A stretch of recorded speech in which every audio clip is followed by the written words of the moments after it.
In this video, I'm going to show you how to move a column, and then I'm going to show you an extremely useful feature called text to columns. To move a column, it's very, very easy. You just select the column that you would like. I'm going to right click it, cut, and then I'm going to insert cut cells. It's really that easy. So in this primary fund field, what you see is a list of cost centers. The first character in a cost center is going to be a letter. Usually it's an E or an R. It could be an I or an A. The next two characters in the string of data in this column is the two-digit number of the budget entity. For example, O1 is Knoxville. Many of the reports that I have to turn in to the CFO or to the legislature require me to list the budget entity's name.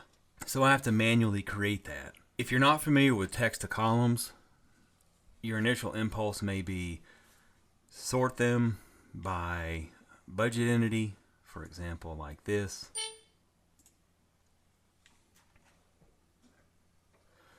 And then start typing. So A07, that's UTHSC, and then find, and then I could click on that, and then drag and fill.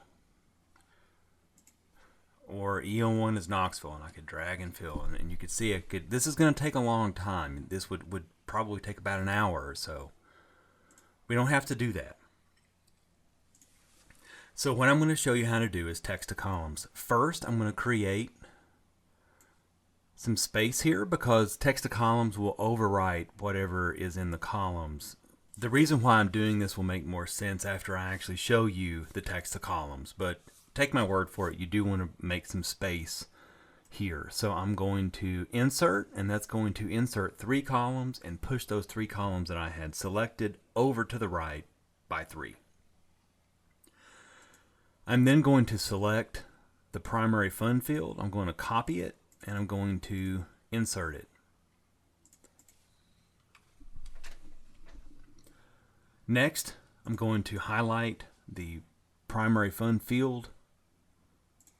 I'm going to click on the Data tab, and then Text to Columns. I want to pick Fixed Width because I want to tell it where to break up the data in a column.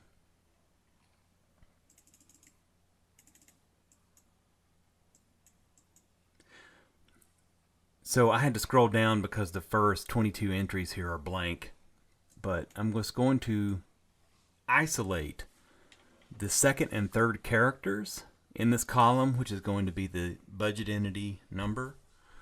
Then I'm going to click Finish.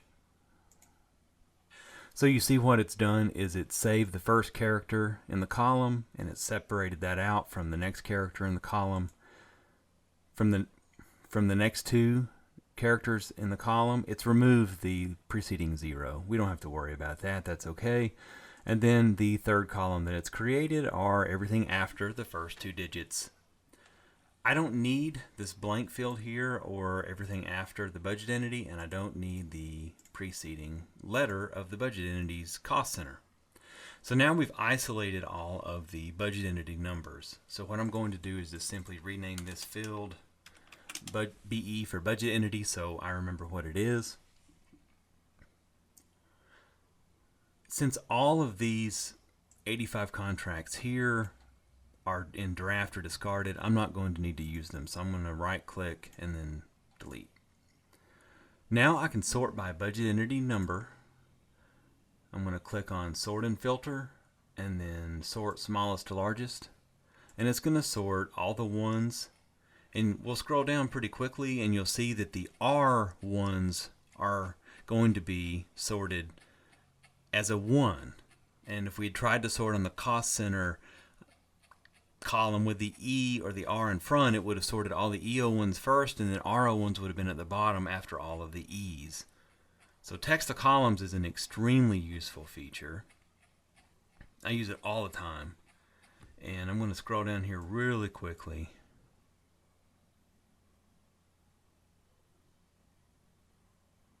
And so you see the next budget entity that we encounter is 2.